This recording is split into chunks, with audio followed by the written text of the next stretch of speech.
Tell them niggas that we don't give a fuck. Y'all little niggas ain't real as us. It's a short summer. You know we got to live it up. Hit the town fully full of rounds. We don't play it tough. I'm a big dog. You ain't big enough. I know niggas that still brag about the bitches they fuck. Doing anything for the gram to get they followers up. Young nigga with a veteran feel. It's too real. Spotted with my dogs like Cruella DeVille. You already know what time it is, baby. Set gang. We out here, and I'm here at the I fucked up at the headquarters, and I'm rocking with who? I gotta say headquarters. You have to say headquarters. Headquarters. It's mandatory. It was on the paperwork. I'm Malcolm. We at the headquarters, and I'm rocking with who's up next. I might just say it like that. You ready? Listen, y'all already know what time it is. I'm Malc, and we at the headquarters, and I'm rocking with who's up next. Set gang, we here. Fisher. Yes, sir. Yes, sir. How you doing, sir? I'm good, man. It's always a pleasure to have a young public figure in the building. I love these lights, man. They on 10. Hey, man. Oh, good. Oh, good. So, I just want to do dope shit. Yeah, absolutely. That's absolutely. amazing. Yeah. Okay, is that how you feel today? Yeah, no. So, you know, when I first started, remember I was telling you, dang, I'm just giving away behind the scenes talk right now. I can't believe this. So, for those that don't know, right? Where are you actually from? I'm from Norfolk City, man. Born and raised. Norfolk City? Born and raised. All around, though. Like a set neighborhood, though. Okay. You know what I'm saying? I was born out Tower of the Park, though, so. All right. But I don't never really been on music or nothing like that, saying Tower of the Park all crazy, because, like, I was a little kid, and then I lived in, like, Roberts Park, Mission College. I spent some time out the beach, too, though. Okay. Lake Edwards area, Newtown area, so. Okay. But if all of my first and all the extra nasty and in the way ass shit was all here in Norfolk City, Norfolk City. Yeah, absolutely. Got you. Yeah. All right. So, at a young age, who was kind of that person? Not necessarily in music, but who's the person that kind of exposed you to your first, experience as far as sound? As far as sound is concerned, I can go as far back as like always listening to 103 Jams, Buddha Brothers, when they used to give away the Buddha sacks, and I had one like my first Jadakiss CD, Kiss the Gang Goodbye. To this day though, I probably know that whole CD word for word though. I ain't anybody saying. So not the whole song. No. I'm talking about every song on that joint. I probably know word for word though. You know what I'm saying? Because I was a big Bad Boy fan, so like Jadakiss, Mace, and then like I was telling you before, my mama was on her woke shit. You know what I mean? So she was playing like Erykah Badu and you know, the African art in the crib and all that type of shit. So I was exposed to like R&B probably first. You know what I mean? But I'm definitely a hip hop fan. And then like my cousin was a big hip hop fan. I didn't mean to mention this. I used to go to this thing called NYSP. You from Norfolk City, you play sports, you know about NYSP. And we used to do this talent show. I was telling my cousin I'm 10. He like, bro, I'm like, look, I want to rap at the talent show. Like, man, you don't rap. So we sat there, came over my first little rap. I broke it down. Y'all remember that when I was 10, NYSP. But yeah, that was like my first exposure. Okay. So before the music, before you getting on the mic and stuff like that, what kind of gatherings did it all start with? Man, what you mean? Like basically, I attended one of your events at the back. Yeah.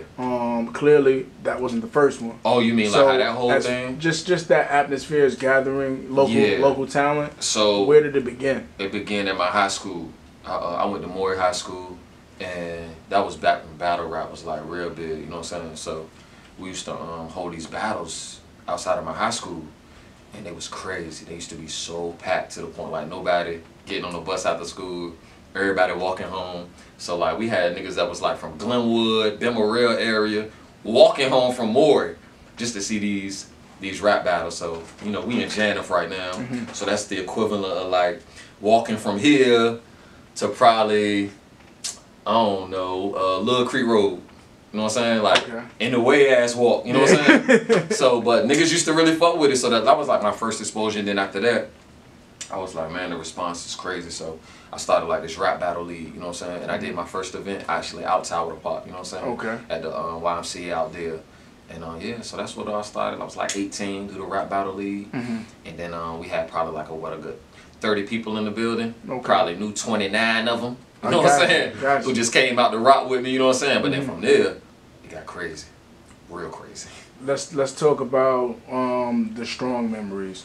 who kind of stood out? A lot of people rapped back then. Yeah. Right? Yeah. Who did it, man? So I want to say the first person that stood out was probably somebody named Lean. Lean was he was from Lake Edwards. He was from the beach, and he was like the first person to come through who was like just beating everybody. You know what I'm saying? Like beating everybody. Everybody fucked with Lean at one point. Shout out to Lean. After that, we had a young boy, rest in peace, man. His name Nino.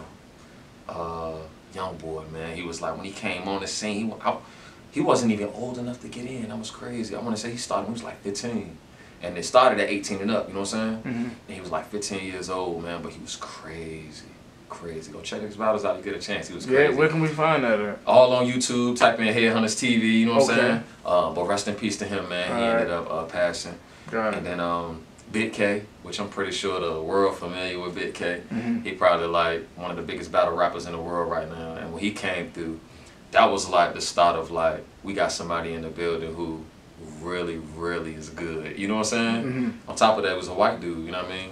A lot of people used to be like, he was good for a white guy, you know what I mean? Yeah. But for me, he could have been blue. He was nasty. You know what I'm saying? Bro was nice, you know what I'm saying? So but yeah, it's a lot that stand out, man. Roller, Squeako, Young Reek, my brother was doing it for a while. He was crazy with it. I don't want to. Logic, man. I don't want to miss nobody who had like some real run in the jump, man. But yeah, it was wild. Headhunters was wild. No, niggas was nice. Yeah, and it was wild. Okay, okay. It was wild. So we have it's a better than nice that exists. Yeah. I got a couple buildings right now that I'm only allowed into because they changed the name. They got new management. Got you. So it was wild. Yeah. Fast forward, right? What is it? 2019. You know what I mean? What is that life like now? You know, are you still in it? Do you still dib and dab? Like, how is the entire battle rap wild, nice situation? So I was a fan. That's how I started. I was a fan. So and I'm still a fan. You know what I mean? So I watch battle rap all over the world right now. You know what I'm saying? I'm in tune. I'm on the pay-per-view events. I'm all of them. You know what I mean? I'm into it. And the battle culture around here, it ain't really the same as it used to be. You know what I'm saying? When Headhunters was here, you know what I'm saying? Not to take away nothing that's going on with everybody, because everybody doing their thing, but you know what I mean? I feel like it's a void. That need to be filled. You know what I mean? I feel like Headhunters fits the void that needs to be filled right now. Are we trying to do a reunion? Like what we doing? No, I don't know if I'm gonna do a reunion, but I do believe that I'm 80% sure that I want to bring Headhunters back. The right way. The right way. Quality over quantity more than anything, and just do it right. So hopefully soon. But I pay attention though. Like I see all the battle rappers and everything they doing. I still got relationships with certain people, so hell yeah. Let's take it back to back in the day. Growing up, right? Who is Malc outside of music, outside of battle rap? You know, who is this guy? Regular Malc, man. Always was cool. I ain't never had a whole bunch of drama out here and a whole bunch of like extra shit. I definitely ain't no gangster. I ain't one of them type. Always been cool, play basketball a little bit. Always been focused on like rap. I ain't never really been out here with like a whole bunch of beef or like extra shit going on, or like a whole bunch of niggas that ain't fucking with Malc or crazy like that. You know what I'm saying? Are you saying you can be from the hood and not be a gangster? No, absolutely. Me and my best friend, I don't know who the fuck he thought he was when he was young, though. This nigga thought he was the motherfucking... Shout out to my nigga RJ. You know what I'm saying? That's my man to grab, but like, you know, I ain't grow up like no gangster or nothing like that. You know, but cool with everybody, like all the street niggas. I just hung with everybody in my neighborhood. Like, all the gangsters love Malc, you know what I'm saying? But I ain't no gangster, you know what I'm saying? Like, I don't walk that wave. I know who Malc is, you know what I'm saying? Or if I don't know fully who I am, I know who I'm not, you know what I'm saying? So that ain't never been my thing, But yeah, regular though, I'm from Norfolk, like I said, we go everywhere. They fuck with Malc, you know what I mean? Yeah, hell yeah. As far as your imprint, right, the work that you've been putting in for the culture,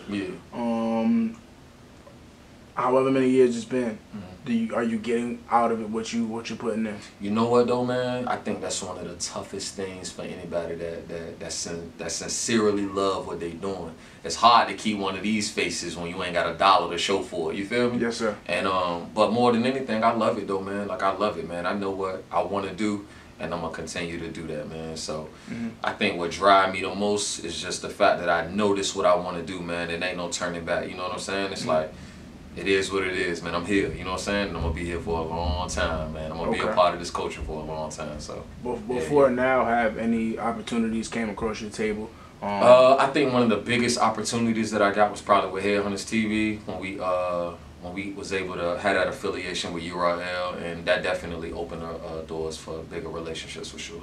Okay. Yeah.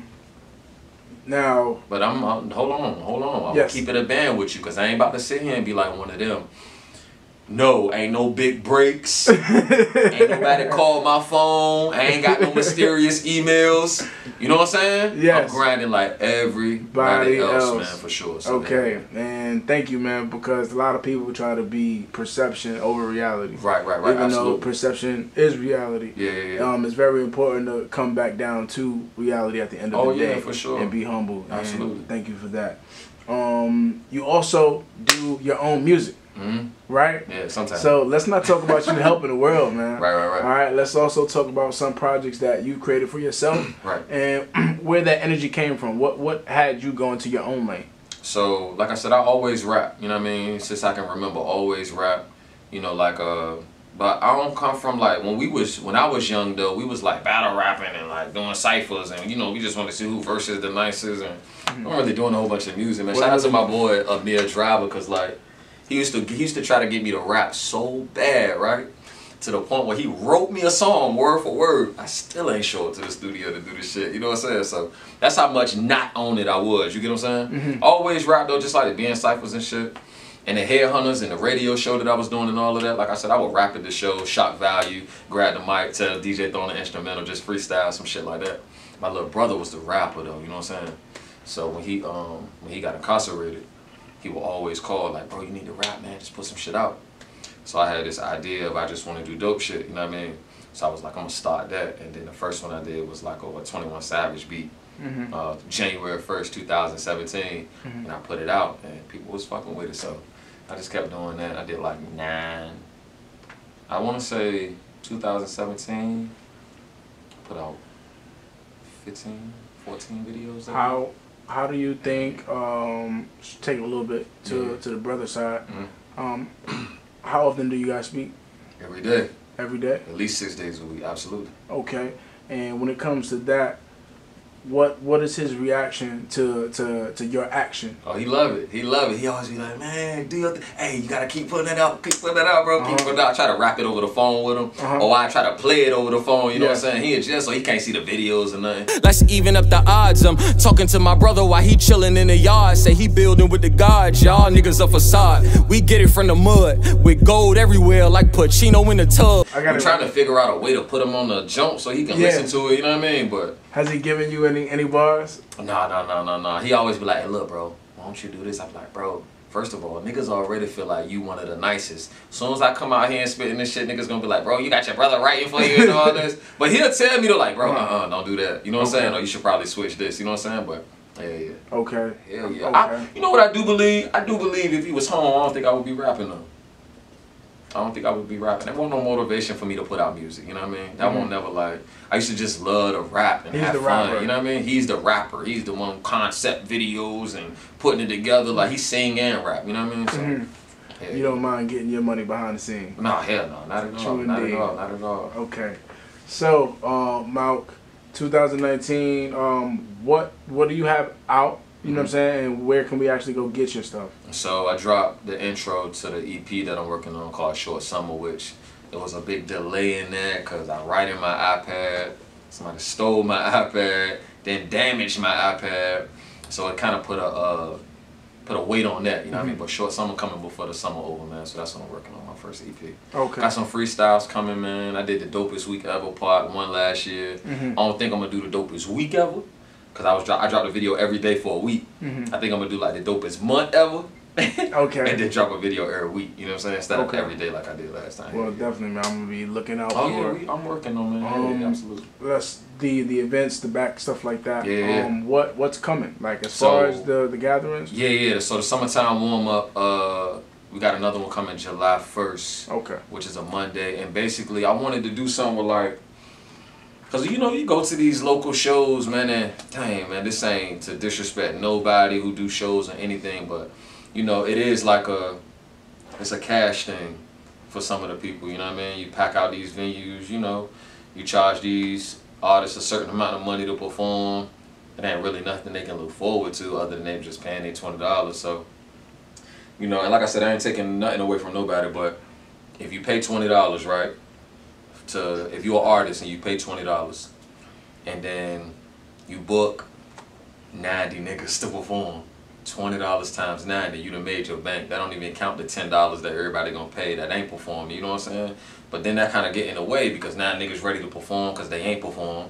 You know what I mean? They create an energy in the building that really ain't good. Now you gotta get people on Facebook like, man, I ain't fucking with this no more. I ain't coming back here. So me, I just wanted to create something where like, we not really charging performers because it ain't really nothing that you gonna get on the back end of that. You get what I'm saying? Yes. The $20 that you put in, like for me, right? You know, you invest your money, you want to see double or the same, or you want to get something out of it. So for me, I just wanted to be able to create a platform where like you can come through and just genuinely have a good time. Point blank period. Perform your music, come out and network. So that's what the fucking the events that I have at the back. Events. The social event, you know what I mean? So we set up, you know, tables.